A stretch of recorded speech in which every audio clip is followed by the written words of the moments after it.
We're always talking about the ruining of franchises and Hollywood in general, but one of the biggest scourges plaguing Hollywood is, of course, the villain known as the self-insert. Hey y'all, SnarkyJay cosplay here. Every once in a while, when we talk about the things ruining our favorite franchises and we take to the internet to about characters that we don't like, one of the phrases that we throw around quite frequently and that we happen to see more and more often in Hollywood is the self-insert. Now you might be sitting there wondering, what exactly is a self-insert? Because I hear it all the time and I'm too afraid to ask. Well, wonder no more. A self-insert is essentially when a writer projects their politics, their personality, their personal viewpoint, their sexuality, their personal struggles, or any number of things directly onto a character. So the character becomes less of a character in and of themselves within the piece of content, and instead turns into an almost too direct representation of the writer themselves. Now, admittedly, not every writer insert is bad. There are a lot of writer inserts that have made for interesting characters. As it is, we like to write and talk about our own experiences, so if we can write what we know and write a better character out of it, it doesn't mean that every self-insert is bad. Unfortunately, it does mean that a large percentage of self-inserts are bad because they're done lazily, egotistically, and way too often at the expense of the greater story being told. And I mean, audiences aren't stupid, right? 90% of the time where we're listening to a self-insert on behalf of a writer, we pretty much are savvy enough to realize, yeah, this is definitely a self-insert and not necessarily a character that should be here. Like I said, not every self-insert is bad, but most self-inserts, at least in the modern era, are done for a number of different reasons. I have a message I need to say, I have an agenda I need to drive, I need people to know more about me. And when you think about the reasons why we make content, to educate, to entertain, or to inform, I have something I need to get off my chest does not necessarily fit in with any of those, and therefore doesn't justify a good piece of content. And it might not seem like self-inserts are as big a problem as they are, but they're actually pretty prevalent across a number of different media going on right now. And I've been thinking about this for so long that I really had to buckle down and make this video because, to be honest, as somebody who has written a lot of self-insert fan fiction, yes, I was one of those people on Tumblr, why do you think I'm like this now? I eventually grew out of it, and realized that if I was gonna write a piece of content, a story, or what have you, it didn't necessarily have to represent me entirely.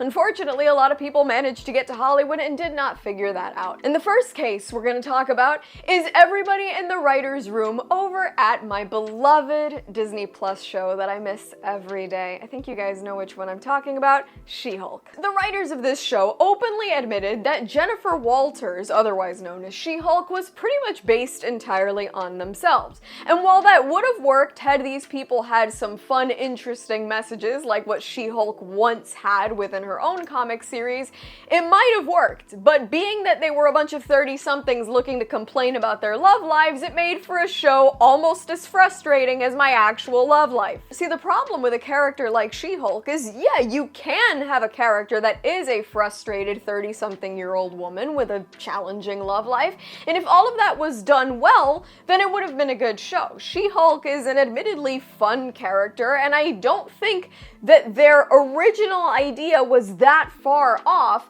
of what she was in the comics. Unfortunately, they decided to insert too much of themselves, and what happened with that is that everybody in that writer's room walked in with a chip on their shoulder. A story about some man who wasn't fun at dinner, some dating app that they loathe, some best friend whose wedding they went to and regretted it. It was a number of different self-insert stories, and so what happens is that the normally fun-loving, zesty, almost Deadpool-like Jennifer Walters ends up coming across as shallow, petty, smug, and bitter, all of which are personality traits that I wouldn't and don't even like in male characters, which is probably why I didn't like it in a female character. It wasn't internalized misogyny, as some of the shills claimed it to be. It was a poorly written show based entirely on self-insert fanfiction. I mean, they literally decided to serve up a superhero courtroom drama where the story arcs revolved entirely around her love life woes, and they were condescending as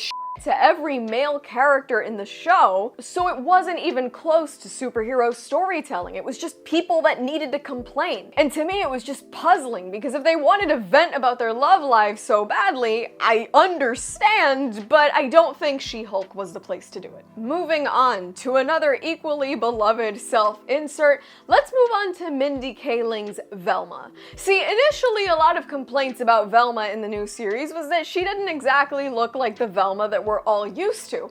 But things got even worse when the series actually came out. Mindy Kaling is a prolific and accomplished writer. To say otherwise would be to completely negate her talent. Unfortunately, when you kind of do the same thing over and over and make sure that you have to insert your exact tastes and your personality and your sense of humor and your life experiences, then you basically become the one-trick pony of self-inserts as opposed to somebody who gets admired for their writing prowess. A lot of fans tended to feel like Velma was basically just the Mindy Project 2.0, and all she was doing was projecting her own quirks, humor, and personal takes on a beloved character, which is not how you're supposed to write people that already exist. If you want to make a cartoon about your own life and being your own person, make your own cartoon. Don't take over one that has a history, what, 30, 40 years strong at this point? I mean, almost everything written into that show basically just feels like writer ego on display. Velma's entire arc feels preachy, inorganic, and like it was done with absolutely no love or respect for the characters that the entire show is based on. And that's the entire point, is that as a writer,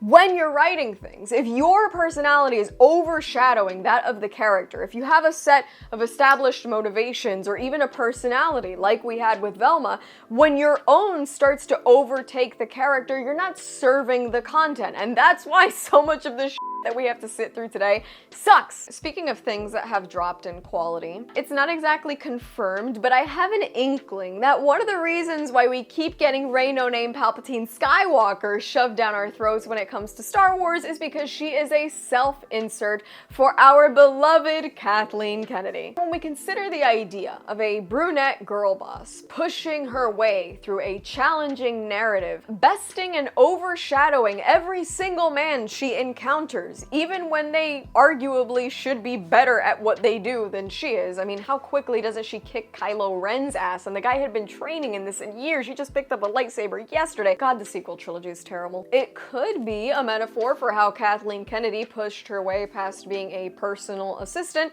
to eventually getting producer credits on a lot of different and well-rated movies, and basically being at the helm of everything that has a Star Wars label on it. And the problem with a self-insert like Rey, besides everything about Rey, is that when the writer or the producer, director, whatever, is that attached to the character, then they're way less likely to listen to criticisms from fans, especially criticisms that make sense. They basically just want to go, here, this one is me. Shut up, take it, buy the action figure, buy the costume for your kids, put a poster up of her, buy a cardboard cutout, shut the f up, what do you mean she's not the best thing since sliced bread? They literally refuse to hear any feedback from the fan base, even when the figures are left rotting on shelves and the sabers don't sell as well, and people are still clamoring for the original trilogy in the theme parks, but all they want to give you is Rey No Name Palpatine Skywalker and her beach ball of a droid. You know, that's their character, so they're not gonna let go, and they're just gonna buckle down on something that makes no sense. I have another example, which is actually my self-insert into this video. This is the thing that I've been nitpicking about for years, and it's actually what inspired this video. I know you probably think that I was more pissed off about She-Hulk than anything else, but I'm gonna explain to you exactly what kind of person I am. I am still holding a grudge about an animated children's movie that first was released in 2006. I'm gonna talk to you about Cars 3, how Lightning McQueen's entire character arc was single-handedly destroyed by John Lasseter being pushed out of Pixar by younger, more talented people. Maybe more talented is not the word for it, but with less allegations. If you're not an adult with an odd attachment to the Cars franchise, this probably won't make much sense to you without a little bit of context, so let me explain. In 2006, rookie Lightning McQueen ends up in Radiator Springs, goes on this whole journey of friendship. If you know anything about the Cars lore, we basically know that he ends up becoming a 7-time Piston Cup champion, probably inspired by people like Richard Petty and Jimmy Johnson from NASCAR. And in Cars 3, a movie made for children who want to watch the cool car say ka-chow and drive around in circles, In Cars 3, he is an aging race car being pushed out of his career by an all-new, technologically advanced, better, faster generation. He has this big crash at the beginning of the movie that was traumatizing to kids everywhere. I wasn't young enough to be traumatized by that movie, and I didn't watch it until years after it came out, because Cars 2 was that bad. That is exactly what that crash is a metaphor for. The second Cars was basically Larry the Cable Guy as Mater having some really f***ing convoluted, terrible spy adventure around the world. It was stupid for adults to follow. Kids weren't really a big fan of it. It is the worst rated Pixar movie on Rotten Tomatoes. It's actually the only one to have a pure Rotten score. And so at the beginning of Cars 3, we have this tremendous crash and then the need to build Lightning McQueen back up. If that isn't a metaphor for Pixar having to build the Cars franchise back up after the disaster that was Cars 2, I don't know what is. Cars 3 is basically John Lasseter's healing sequel. The entire film is just people making old man jokes at a Lightning McQueen that fails at literally everything he tries because he's being single-handedly bested by his trainer with an appropriately diverse name, Cruz Ramirez. And I'm pronouncing it in English because if I said one name in Spanish, both names would have to be in Spanish and it just sound annoying, but they just wanted to make sure that it sounded super diverse, whether you called her by her first name or last name. Both of these are Hispanic surnames, none of which sound as cool as Lightning or McQueen. Ka-chow. Anyway, the entire time the industry and Cruz are single-handedly like pushing him out of his own industry, which basically mirrors exactly what John Lasseter was going through at Pixar. Aging leadership, pressure to make way for new talent, and shifts in animation and style and also messaging. It makes for an emotional enough story, sure, but it also feels way more like Pixar holding up a mirror to themselves as opposed to a film that was made to round out the trilogy of one of Pixar's most iconic characters ever. So think about it this way, was the story serving the character, or was Lightning McQueen just the vehicle serving the studio? And I mean vehicle, I guess, both literally and figuratively. And maybe I'm taking it too personally because I do own so many Lightning McQueens. That is actually one of my favorite movies of all time, and I did cosplay him, but I'm gonna be salty about Cars 3 for the rest of my life. John Lasseter, why couldn't you just leave him alone? I'm okay now, I got all the lightning out of my system. So when we look at these self-inserts, they are so often used to round out content that we get today in the wrong way. And I'm gonna finish with one more example that I feel like isn't a problem right now because the movie isn't out yet, but I want you to not attach yourself too closely to the movie itself and just think about the message of what I'm saying. James Gunn's Superman is set to release at the time of this video's recording like a month from now, less than a month from now. And of course, we have Crypto in this movie. And I've already gotten so much flack for my opinions on Crypto. Again, I love dogs. I have a ratty ass dog. He's a Chihuahua that looks like a hyena. I love him so much.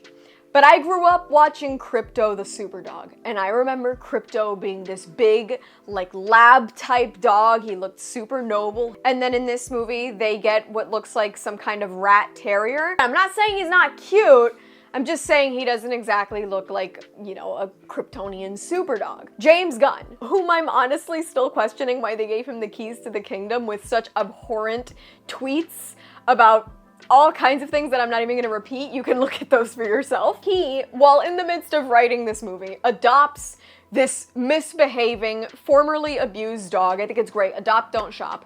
He adopts this dog and the dog is biting his ankles while he's trying to write this movie, to the point that he has to sit on his counter to avoid being attacked by this dog. And so he decides that this is what he's gonna base Superman's dog on. This is what Crypto the Super Dog is based on. And everybody's coming at me, oh yeah, but the dog isn't his, that's why it doesn't behave. That's actually Kara, Supergirl's dog. That's his cousin's dog. That's why he doesn't listen to him. I don't give a shit. You cannot explain choices made by a director or writer with lore that they made up. Like, none of this is real. So when you tell me, well, yeah, but he explained it right, but he made the choice and then he made lore to back it up. You see how that works? So then people are like, well, the dog's not even that big a part of the movie, right? I don't know, it kind of looks like it's everywhere. The popcorn buckets for this movie are a dog bowl and the dog. Like, I feel like the entire purpose of this dog was for James Gunn to go, look, it reminds me of my dog, also buy the f***ing toy. And so my concern, again, I haven't seen the movie, so I'm not writing it off, I'm not saying the dog is gonna destroy the movie, but my concern is the dog a meaningful character? Or is it a quirky pet gag that basically gets shoehorned in for James Gunn's own self-indulgence? Is this him writing a dog that's really gonna be fun and representative of what Crypto is in the comics and in the cartoons? Or is this just James Gunn going, haha, he's like my dog. See, isn't it great? Superman doesn't need to be and shouldn't be what Zack Snyder wrote him to be, which was brooding on almost Batman type levels. And yeah, okay, Superman has emotions, but I just don't think we should ever go that completely dark, especially not in like a first solo movie and all that. I'm not even gonna get into all that now. But the point is, Superman is about hope and strength and legacy and integrity. I think inserting a terrier that's this chaotic and this scrappy kind of feels like tonal imbalance that James Gunn just put in because he's cute. I could speak as to so many more self-inserts, but I think you get the point. Self-inserts basically flatten more complex characters, and they also take away time and space from characters that could otherwise shine if they weren't being deprioritized by a writer who just really needed the spotlight. When a character is a self-insert and it's so intrinsically tied to the personal experiences and traits of a writer that we don't know, we as the audience are never gonna meet or never gonna really understand this person, then basically we lose out on connecting to this character for the sake of this writer experiencing some sort of personal catharsis. I think if you're writing a character, I think for Hollywood, it's okay to make a character that is personally relatable. And I think as human beings, characters that are at least a little personally relatable to the writers will probably be at least somewhat personally relatable to us. But when the writer makes that character a direct representation or mirror of themselves, then honestly, sometimes the character is insufferable or just unrelatable because they are so tied to one super specific set of circumstances. If we take a step back and we think about classic characters like Superman, like Batman, like Spider-Man, like Luke Skywalker, characters like these were compelling because they were crafted for the story, they were crafted for the audience at large, and they were crafted to support a major narrative. They are a player in a world that's being built. They weren't crafted in and for the writer's self-image. So what's my point? Well, unfortunately, when self-inserts are prioritized and put at the helms of our stories, when writers essentially are prioritizing their own egos over producing a good quality story for the audience is the one that loses. For truly great storytelling, which I feel like is almost entirely a bygone era at this point, writers need to get back to writing characters that serve a greater purpose in a greater world that they themselves can build. These characters have to serve a real purpose to the audience, not to the writers themselves. Characters do not need to be you, Hollywood. They just need to be real. And that's all from me. I've been SnarkyJay. Thank you so much for watching. Please don't forget to like and subscribe. For more SnarkyJay, be sure to check me out on Instagram. And if you'd like to support me, this channel, and my content creation, do check out and consider subscribing to my Patreon for exclusive photo shoot sets and cosplay content. I'll add links to all of those in the description below. And let me know a piece of content that you think was ruined by a self-insert in the comments below.